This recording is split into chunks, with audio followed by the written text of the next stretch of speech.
There Matters Forum. I'm really pleased to be for today. My name is Hagedon, and when I was invited by David Cohen of the Intertwine to be the MC for this forum, I thought, wow.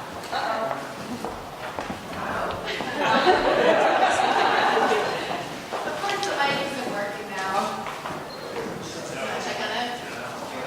Okay, now it's working. But I thought, wow, I finally know how Amy Poehler and Tina Fey feel for being invited to be the MC for the Gun Globe. So it's an honor and a privilege to be here with everybody.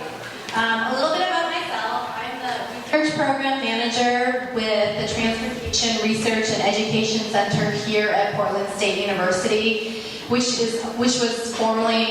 may have known us as OTREC in the past, but we are now TREC. In my role, I facilitate and support research and education programs, as well as outreach activities. And under TREC, I also manage the Initiative for Bicycle and Pedestrian Innovation, which is our program that focuses on active transportation. So this forum is designed to generate discussion, and based on the amount of discussion I've already heard, I don't think that will be a problem at all. But we want to hear from you to further a collective understanding of how and why active transportation projects, trips, and outcomes are of regional importance. And again, the focus is on generating ideas and hearing from everybody. So before we begin, we just have a couple of housekeeping items. The restrooms are right around the corner, so there will be one break, but feel free to take care of yourself. This event is being recorded and will be up on the Intertwine website. So a big thank you to Luann Algozo from Apano for making the recording.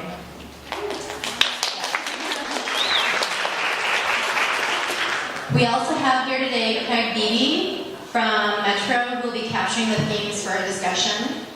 And for those who do tweet, we do have a Twitter feed. It's #HowWeGetThere. It's very tiny up there, but that's the hashtag you should use. There's also cookies and coffee in the back, so please help yourself.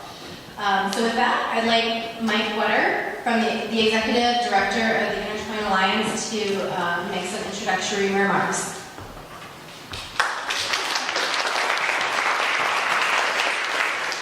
Thank you, How.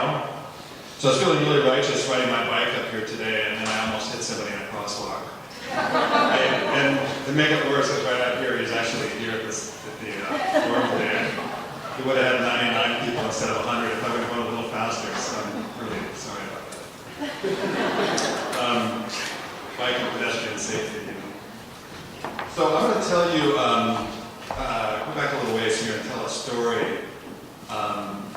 about kind of the genesis for me of this work. Started in 2008, and we were just starting to think about connecting green, this idea that, you know, all of the big things we've done always involve a coalition of public, private, and nonprofit organizations and leaders. And we thought, you know, rather than put this thing together every time we want to do something big, why not put it together and keep it together and keep doing big things? So we had this idea, and a lot of it has always been around investment and engagement, those two things. So how do we increase the pie, attract more investment, accelerate the work that we're doing, and how do we more deeply engage residents and elected officials? So in this case, we were really looking at a possibility of some investment. So that if you wind the clock back to 2008, think about what was happening then. So we had an incoming president that we were very excited about, Barack Obama, had just been elected. We had a sympathetic Secretary of Transportation, which was Ray LaHood, incoming. The House Transportation Committee was chaired by Jim Oberstar, who was sympathetic to our cause. We had Congressman Blumenauer, of course, a perennial champion of these issues. Both houses of Congress were Democratic. I mean, all the stars were aligned, so we're thinking, okay, now's the time. If we get our act together, now's the time that we can really achieve a home run, really hit the ball out of the park and build some major infrastructure. So what we did is we formed at Metro, Metro at the time, working with Council President David Bragdon, and we formed the Blue Ribbon Committee for Trails. And interesting thing about that group, so we're gonna get together, make the case for these investments, look at some priorities, and see if we can be ready when that pitch came from the federal government saying, hey, we're ready to make some big plays in active transportation. We were going to be the one that was right there at bat, ready to get the ball out of the park. So we were really going to have our act together. So we formed this group, and it was built around trails and this concept of connecting the region's trails together. One of the things we did is we went to Amsterdam and Copenhagen on a study tour. So the German Marshall Fund sponsored a study tour. I know at least one person in the room was on that study tour, Rex. And when we were over there, the big aha of that trip was the realization that the folks in Europe, in both Amsterdam and Copenhagen, had figured out how to integrate their systems. It wasn't just about a trail network, it was about an integrated network of off-street, on-street, cycle tracks, and they had woven these together so pedestrians were safe, bikes were safe, transit worked. It looked like chaos. I mean, if you just looked at it from a distance, it looked like just craziness, but it all worked really well, and you could go from being on a city street to a cycle track to a trail and back seamlessly and travel throughout the city as well as inner city. So what we took from that really was that this work needed to be integrated and it needed to be thought of regionally. Hence, I think, the importance of the work that we're going to do today.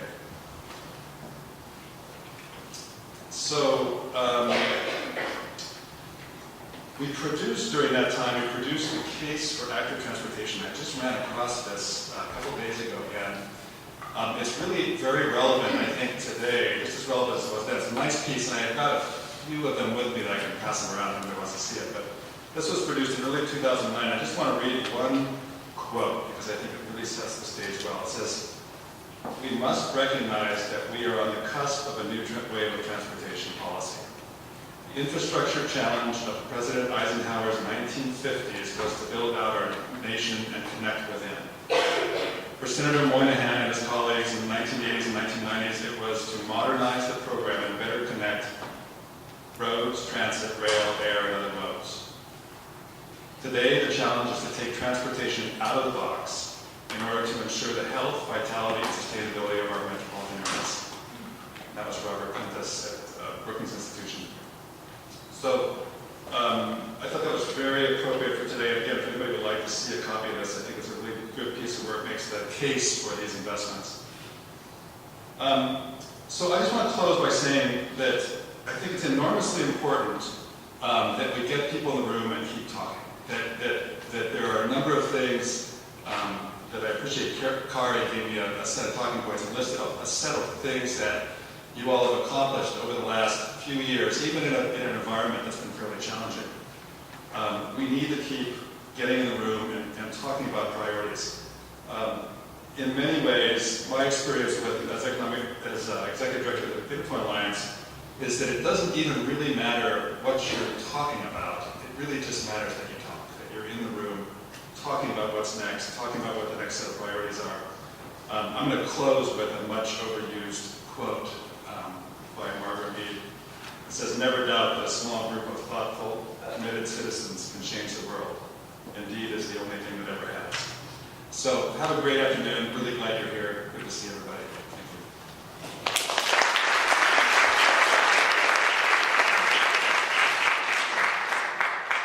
So I think before we get into the meat of the program, we're going to do a quick icebreaker.